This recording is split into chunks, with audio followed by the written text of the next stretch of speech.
Hey, beautiful soul. So I want to do an energetic tap in on Bob Marley. I don't have a Bob Marley shirt anymore. I'm wearing a Rolling Stone shirt right now, so I'm not really doing the best at being like an advocate for him right now. But I'm definitely a Bob Marley fan. I kind of always have been. I've always felt like a resonance with him. Whatever. Pretty shallow, but so basically, I did an energetic tap in, and I'm working on a new Starseed deck that's going to help me expand my readings and things like that. So I really wanted to put it to use with him. So a lot came through within his galactic history, which made a lot of sense. And then there was some messages, some downloads I got when I connected to his higher Krystic team and accessed his Akashic records and things like that. So basically how I read is at first I will ask my higher Krystic council to protect me in a white Krystic bubble, and whatever wants to come through from their higher Krystic council wants to be shared, I'll be that vessel.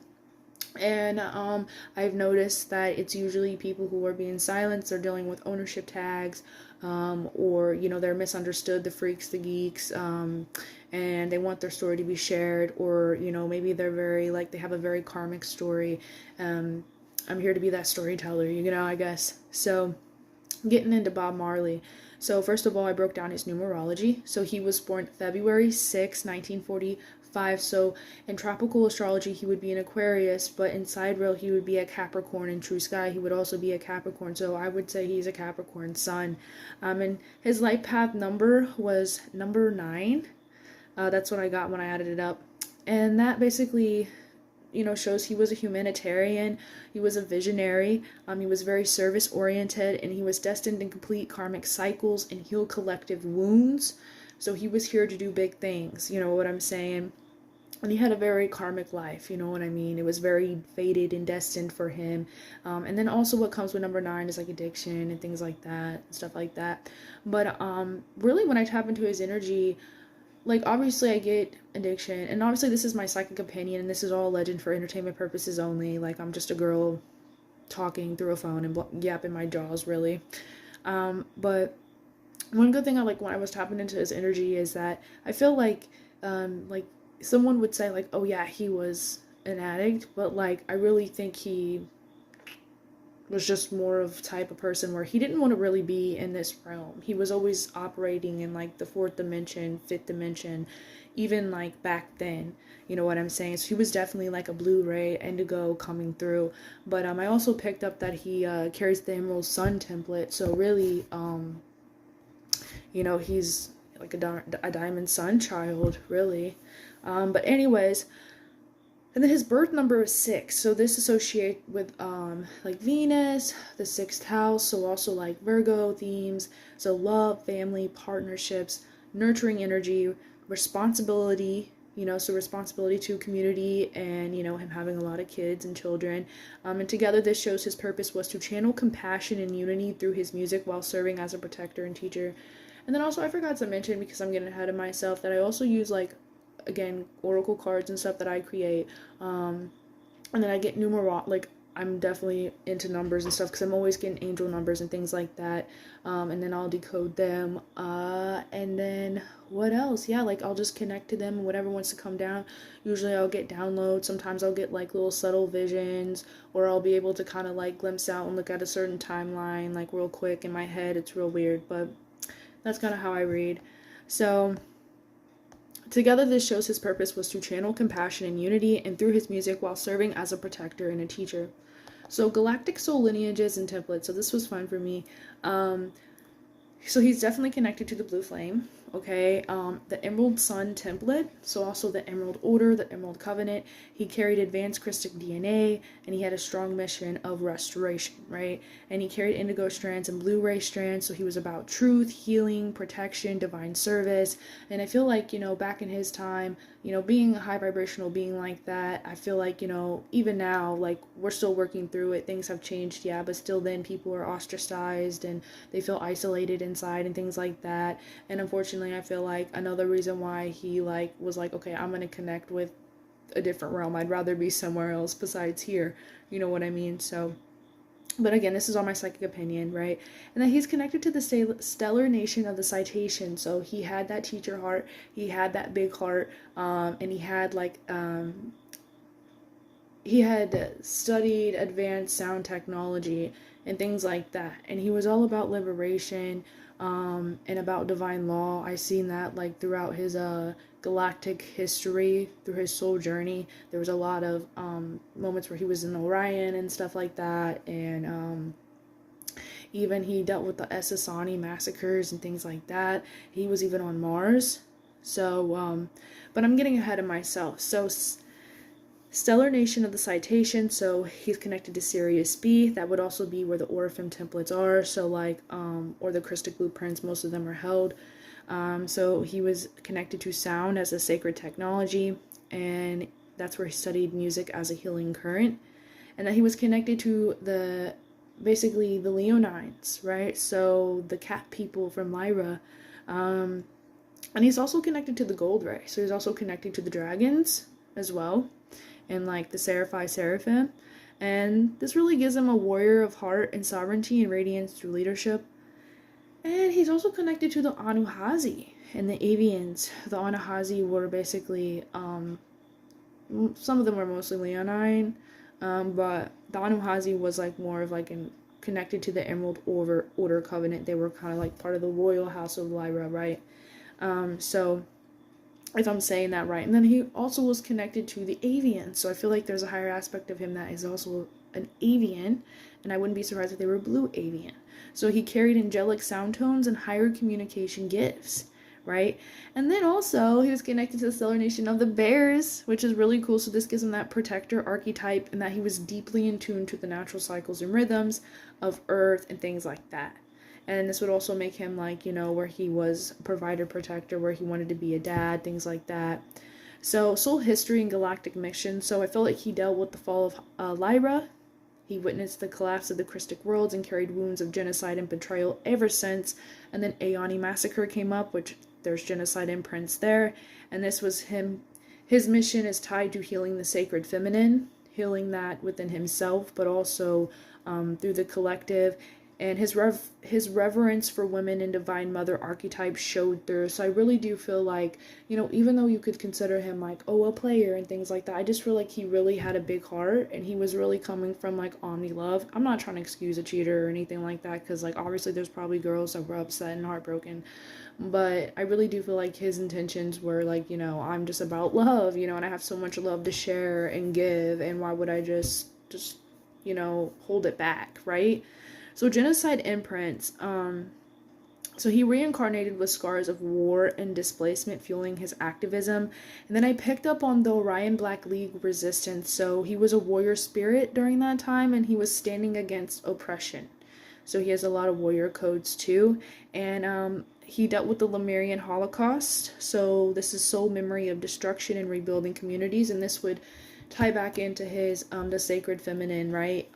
Mother Mu, right? She was the sacred feminine when Atlantis was known as the sacred, the divine masculine. So, and then also, the Mars lifetime, which I was kind of surprised, because I was like, he doesn't really give me that. But then when I was thinking about how his life played out, I was like, okay, that totally makes sense. You know what I'm saying? So he was fiercely loyal. He had battle scars, and he carried a sense of duty. And I think, wasn't he shot before he was actually assassinated, I think? So that would make a lot of sense, right? So, unfortunately, rest in power, Bob Marley. If he was still here, he would definitely be still raising the vibration of the collective. I feel like, so his earthly role and archetypes that came through was obviously he was a star singer and a sound healer. So his music vibrated higher frequencies, awakening unity consciousness and that one love he had, right? So that was unity consciousness, basically, him pushing that. And the bridge archetype, so he was very connected to his Rastafarian movement, his African diaspora, and his global spiritual awakening. So he's all about his people, you know what I'm saying? And he's an activist. He saw music as a weapon of peace and liberation. So he was an artist, and he was like, let me use my art to get my message out and to make a difference. That's really powerful and brave of him, especially in those times, and with his ethnicity and all that stuff, and just being in a third world country or whatever. You know what I'm saying? The odds were stacked against this man for sure. Okay. That he had a siren archetype, so he used his voice to enchant, awaken, and pull people toward the truth. And he had a business mind, so he understood industry games, but he still sought to maintain integrity. So I feel like they want to act like, since he came from a third world country, maybe he didn't really know much about the business in America, but I feel like Bob was very intelligent and, again, ahead of his time, very ahead of his time, and he clocked it. He knew what it was. He knew the game he was getting himself into. You know what I'm saying? I definitely feel like he was an intuitive. He was an energy reader. Like, he wasn't dumb. He wasn't dumb. He knew what he was getting himself into. Let me just say that. And that he was a protector and he was a loyalist. So despite temptations, he held to his values and his legacy. So of course, nobody's perfect, but this man really did have a good heart, and he meant good. Like, he had good intentions for his people and for the people. So consciousness and teaching. So he was, when I was tapping into his energy, these were the downloads that did come through.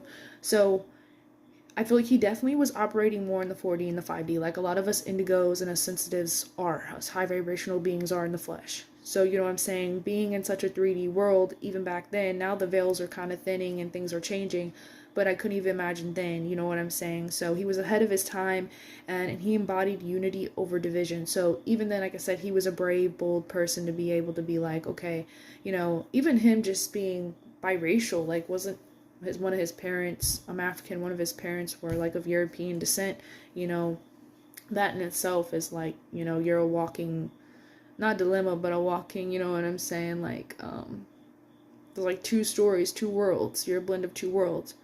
So I feel like him smoking herbs, allegedly, but we know he did this, but anyways, this connected him to the Divine Mother consciousness. So I don't feel like he was somebody who would sit there and just like, maybe he did, but like, I don't feel like he was somebody who just sat there and smoked and smoked and smoked like how a lot of us are doing today. But he actually held, marijuana in divine reverence and acknowledged that it was a way to connect to the Divine Mother consciousness of our universe. So he was very in tune with the divine feminine. You know what I'm saying? I feel like he was probably a very chill person to be around. I feel like he could have lady friends, male friends, you know what I'm saying? Karmic lessons that came through was balancing service to others with self-care and relational integrity. So basically not losing himself. That was a karmic lesson for him in this life. And obviously, unfortunately, like I said, the odds were stacked against this man, and he knew it though. And he still went forward and he lived his true heart song, right? And I heard him say, one God, one source, there's one prime creator, but I'm going to debunk, like, I think that we're all one. I feel like we are, but then some of us are not. You know what I'm saying? But anyways, 919, synchronicity. So I got the angel number 919, and I looked it up, because obviously I don't know all these off the top of my head. I wish I did. Wish I was that smart. But anyways, crossroads. This is a crossroads number, and this is about transformation and destiny code. So he definitely was someone here to bring transformation, and he was destined to do this and fated to do this. And I had asked, I was like, about his assassination, allegedly, but whatever. Anyways, allegedly, this is all my psychic opinion, but I literally heard immediately, like a download, like, long time coming. So he had a karmic contract, written in his Akashic threads, so to speak, of being a martyr soul. So, unfortunately he couldn't clear that. He wasn't aware of that. But, and there's misconceptions about his people was his biggest wound, because I heard peanut. So when I was trying to connect to his energy, I'm not gonna lie, I was really tired. I just had got off, and I heard peanut, and I was like, peanut? Like, what? And then, like, no, I kept hearing peanut, and then I was thinking, like, okay, there's all kinds of misconceptions about peanuts. Some people will sit there and argue that peanuts are healthy for you. Other ones will sit there and say it's not. You know what I'm saying? So I feel like he felt like there was a lot of misconceptions around his people, and that really bothered him, and he really wanted to set that right or make a difference. You know what I mean? Bring people together instead of, like, oh, this is what's different about us. What do we have in like? How can we get through this together? Because we're really not the problem. And I feel like he understood that. Anyways, so proud that his children, so, I don't know, he said something, I heard, like, I thought of the child with the D name. I don't know if he has a child with the D name, but I feel like it's a son. But he's proud of his children carrying on his legacy, and like that they're doing music and stuff like that. But integrity is the measure, is all I'm gonna say. And I feel like the one son with the D name, I feel like he is not under a lot of contracts or things like that. Allegedly, I don't know. This is just my psychic opinion, and for entertainment purposes only, right? So he remains a guardian archetype. I still feel like he definitely is watching over humanity, awaken, helping others, assisting others who are sensitive, probably that were like him, or maybe in the music industry, that are here to bring like Krystic codes through their frequency and to get it out with that before it gets hijacked or, branded or whatever you say, right? So, in essence, Bob Marley was a blue flame sound weaver and bridge builder who incarnated to heal genocidal wounds, protect the sacred feminine, and transmit unity consciousness through his music. His numerology and galactic heritage show why his voice still activates souls across timelines. So he's legendary. He is legendary. So, I love you guys. Until the next energetic tap-in, this was about Bob Marley. Don't worry, everything's gonna be alright. Omni-love, absolute healing. Until the next reading.